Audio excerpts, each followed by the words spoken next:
This is the Final Whistle podcast from the Wrexham AFC media team. The final score at Brisbane Road, Leyton Orient 1, Wrexham 0, and it looks horribly like Wrexham's season is pretty much over. I'm just looking at the live table now. It's just gone 5 o'clock, or even any. Sometimes you can't quite trust these live tables, but certainly as it stands, Wrexham in 10th place on Saturday. Well, would have to overtake 3 teams if neither Ebbsfleet or Bromley win in midweek. So if either of those sides win in midweek, it's over for Wrexham essentially. And even if they don't, Wrexham still have to overtake 3 teams on the last day of the season. It all looks incredibly unlikely, and a massive disappointment for a Wrexham side who today saw their opportunities to cling on to a playoff spot disappear, in all honesty. The omens weren't good, and we saw that Sam Allison was referee, of course, who's notoriously in charge of that Maidstone game early in the season when he sent off Manny Smith incorrectly and then Mark Carrington for pointing that out to him. And certainly his officiating was erratic, although Wrexham certainly can't claim that his decisions had any bearing on the result as such. Although they did have a complaint about the decisive goal, and also the pitch was horrible. Orient are aware of this. They have a new stand and a car park underneath it, which has ruined half the pitch, and the other half doesn't look too clever either. Very threadbare with some massive patches of sand, and well, frankly, both those factors combined and seem to really trouble Wrexham. Got to be pointed out, of course, there's no excuse. Orient had the same conditions to deal with. I think they were rather clever in terms of the pitch. They played a very high-pressing, hard-working 4-4-2, which forced Wrexham to hurry their passing, and you just felt that Wrexham didn't trust the pitch. They rushed their passes.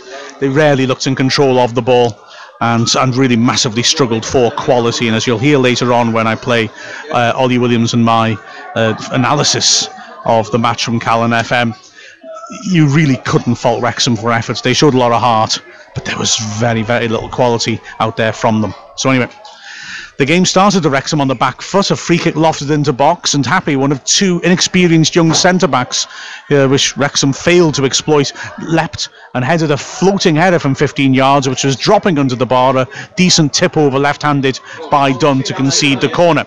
Wrexham then pushed on and had their best spell of the half. Quigley laying the ball off neatly in the box. Bode, unhurried by the pass, managed to squeeze it square. Rutherford 15 yards out with a sight of goal, hurried, swept his right foot at it and missed the ball completely. And in some ways that encapsulated Wrexham's day, in all honesty. Wrexham constantly looking hurried, looking pushed for time, not trusting the pitch, not trusting what their teammates or what was going on around them, harried by Orient's pressure, never really looked comfortable on the ball or composed. 4 minutes later, another moment, Kelly swinging in a corner from the right-hand side. Manny Smith 6 yards out, getting up well. His shirt being tugged, but not to the extent where Smith complained. And he planted a header over the bar, not quite able to keep on top of it. In the 29th minute came the decisive goal. James Jennings breaking down the left-hand side, lost the ball.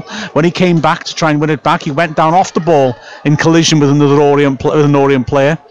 I don't know if it was a foul or not. If it wasn't the right place to go down and try and con the referee, in all honesty. If it was a foul, well, Sam Allison is not a consistent decision maker, didn't give it.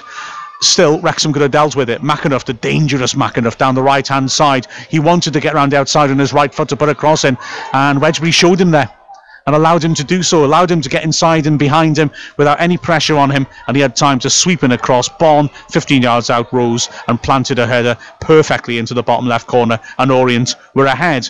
Wrexham really struggling to get their passing together, struggling to find quality. Too much long, hopeful stuff towards Bowden and Quigley meant that the 2 strikers were struggling to get any sort of supply. They carved out one more chance, and it was a decent one as well. A decent effort, should I say. Kelly, who's probably Wrexham's best passer on the day, finding Quigley, who from 25 yards out turned nicely onto his left foot and tried to wrap a curling shot into the top left corner. It just wouldn't quite come down in time for him, and it whistled over the bar. The second half started with pretty much the same pattern. Wrexham showing a lot of heart, pushing forwards, but not much quality in getting the ball forwards. They did have one opportunity, which was squandered frustratingly. A 4-on-3 break. Quigley driving down the left-hand side. He got the centre-back, Ekpateta, isolated. It's what he likes to do. Unfortunately, he then as he often does, just got his head down and only had a thought for a shot on goal. As 3 men marked by 2 queued up for the cross at the far post, he drove at Ekpeteta, went round the outside of him, the angle always getting worse and worse, and then drove a wild shot, slashed into the seats behind the goal to the glee of the Orient supporters, a real wasted opportunity. Orient pushed on, and they started to make opportunities. Brophy was impressive on the ball and often got himself into awkward situations and, well, did what Wrexham didn't. They didn't trust a pitch. Brophy, when isolated or under pressure, would kill the ball and would be patient, hanging on to it, holding players off and either drawing free kicks or just waiting for the situation to improve, something which Wrexham, with their snatched passing, weren't able to do. On this occasion on the right, he was very, very patient under pressure, held on to it for a long time on the corner box. Finally, having looked this way and that, turned inside, found that things were opening up, and struck a powerful shot, which looked to be a heading for the bottom corner. Wedgbury making a good block 6 yards out. Then Kevin Roberts lost the ball high up the pitch. Karoma bursting forwards down the left channel. A good run and shot. He did really well running at the last defender, Manny Smith. Came onto his right foot, then appeared to fake left and then back onto his right. Just made the angle, just made a yard for the shot. Tried to curl it around, done with power, and the keeper did well to stand up and parry the ball away for a corner. Wrexham then trying to go down the other end. Good work by McCrath and Rutherford, who both popped up on the right-hand side. McCrath battling hard to dispossess the fullback Judd and find Rutherford. Her first-time cross, finding Bowden 6 yards out. Tried a glancing header, just I think arrived just too high up for him to control it properly, and he planted it wide of the far post. But a minute later, it was Orient back up the other way, and a really good breakaway. Brophy bursting forwards, and again frustrated to see his shot denied by a good block. This time Pearson standing on the edge of the 6-yard box. With about 20 minutes left, Wrexham went for broke. We were both, Ollie and I, a little surprised to see Jack McCrath being the player who was pulled off, but Wrexham really took gambles. Essentially went to a sort of 4-2-1-3, a keel right coming on for McCrath. He and Wedgbury anchored in front of a back four, and then through the middle we had initially Bowden, who was swiftly replaced by Ainge. To his right was Rutherford trying to get into the box. To his left was Quigley. Neither of those two really were expected to come back and do many defensive duties. Quigley kept very tight to the striker, and frankly Wrexham's fullbacks were bombing on as much as possible and relieving real gaps at the back. Wrexham taking necessary gambles, feeling they needed 2 goals in the last 20 minutes of a game where they'd struggled to create anything. With 13 minutes left, beg your pardon, and Kelly was playing in the hole behind those line of 3 strikers. So Wrexham really committing 4 men up the pitch. With 13 minutes left, it nearly worked. Wedgbury with a good diagonal to the edge of the area. Ainge backpedaling on the edge of the box, nodding it down well. Kelly attacking it on the edge of the area, striking his volley well, but he couldn't keep it down, and it sailed over the bar. It was very open at this point.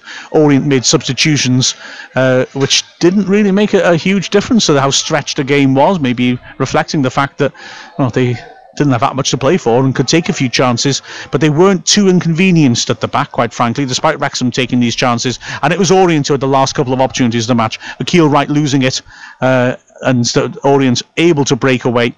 The ball dropping to Bon, who played a lovely ball around the corner to centre substitute Mooney one-on-one with Chris Dunn. He drove it with power.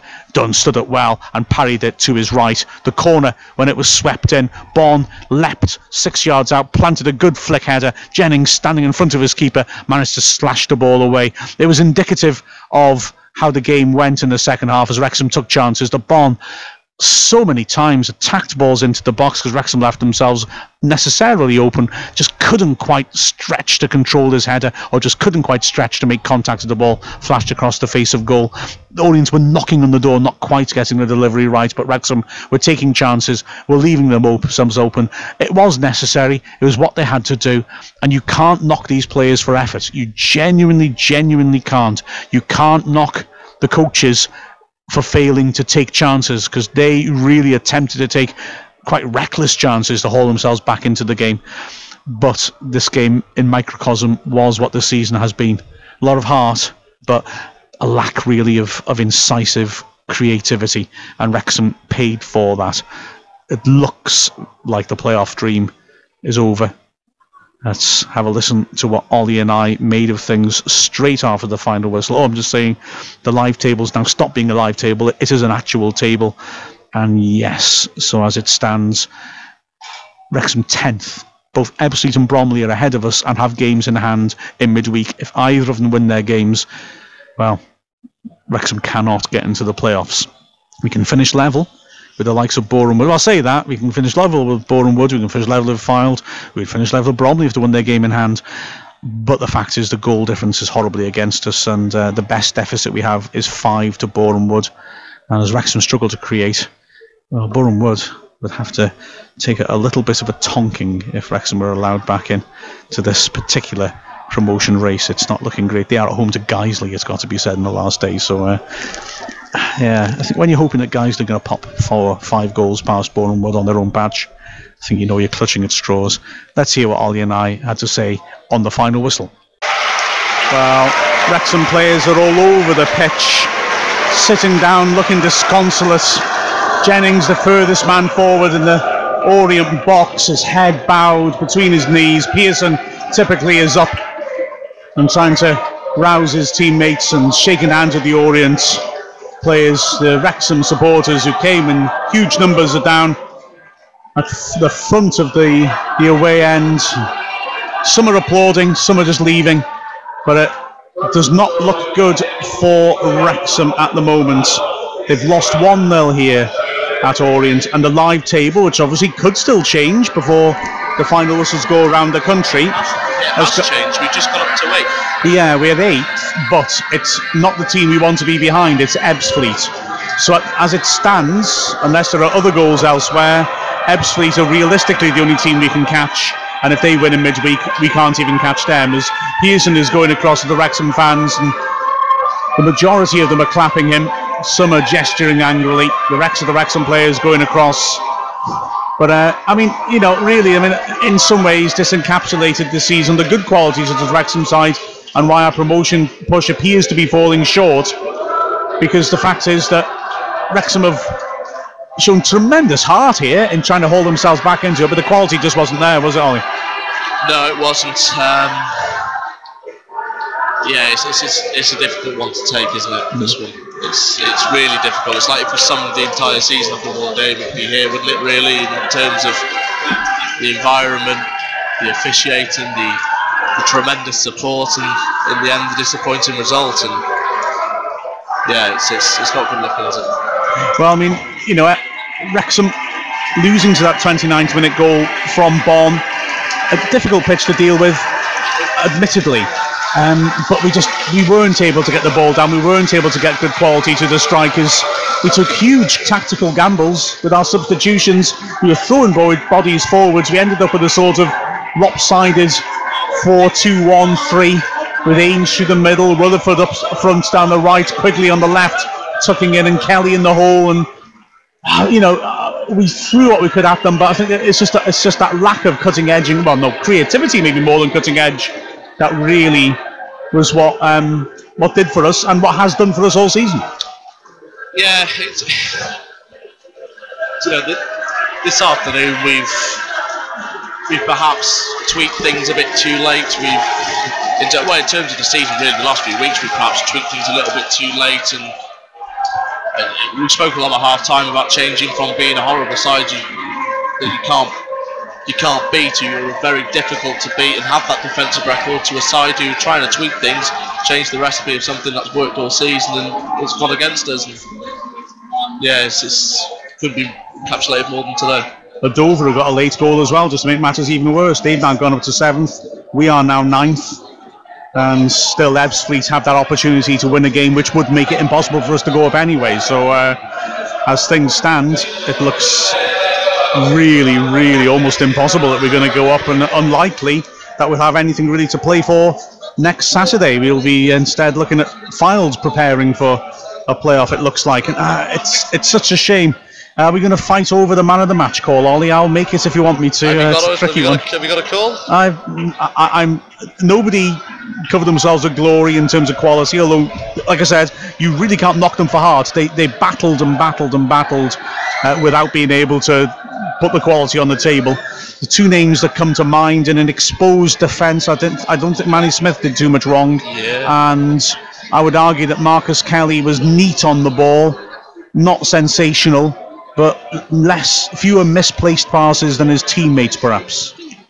Yeah, Kelly's done well, although as soon as you said Manny Smith, I sort of thought, yeah, I think you're absolutely right. He got us out of jail a few times today, and Yeah, I would have to agree with you. Yeah, I think he's probably the pick of the defenders. Roberts wasn't quite himself, I felt, coming back from his suspension. Jennings also made a few errors, although typically with Jennings he's pushing up the pitch and trying to battle away. Pearson had a little bit of trouble, nothing serious, but compared to his usual standards with Bonn in the air, who was doing well against him. Wedgbury showed fantastic heart, won a lot of tackles, but I think struggled to pass it on this pitch. The wide men struggled to get involved, and the forwards, I think, to be fair to them, got very little good service, and I'm reluctant to criticise Bowden, even though he's the first one to be pulled. Yeah. Quigley, as the game went on, actually did get himself into decent positions, and frankly was a bit wasteful with them, wasn't he? Which has been the case the last few games. Yeah, I can't blame Bowden too much in terms of, I'd probably blame those playing the ball to him, because they weren't where we needed him to be. Every time we did play the ball from the neck down, he was popping balls off, and he was creating opportunities and playing nice football with that sort of service. But when it's 8 foot in the air, he's not going to do anything with it, and rightfully so. Well, perhaps sticking with Manny Smith, I should say the one player I didn't mention, of course, because it's the freak position, is Chris Dunn, who did actually make a couple of decent stops. There wasn't an outstanding candidate, which really tells us a lot. Bromley had just gone above us as well. So this really is looking grim at the moment. They got a late goal against Boreham Wood, who ironically, if we'd won, would have been within our reach. In fact, if we'd won, if the table remains as it appears to be at the moment, there's still scope for late goals, of course, but if we'd won, we'd been 7th. Which actually means that we still wouldn't have had the fate in our own hands, because Ebbsfleet could overtake us. So actually, ironically, these late goals haven't gone for us, and even if we'd won today, we wouldn't have been in control of what's going to happen to us if this live table stays as it is, as Orient come out for a post-season lap of honour. Yeah, of course, last home game of the season. Players with their little kids are done, will be careful. The state of this pitch, some of them might just disappear down a trench and they won't see them again. But yeah, I mean, you can't fault them for effort, Ollie, can't you? But it just indicates that next season there has to be an overhaul in terms of what we are able to create. Yeah, you're looking at it next season. There's going to be new management in place, and there's going to be fresh ideas. We've got the foundation. We've built the foundation here, and what a great, for any manager who wants the job here, who's looking at it, might think, well, what a great starting base I've got there, and we can only improve. And yeah, it's difficult to take, but if someone can build on this team, it will be very difficult to stop.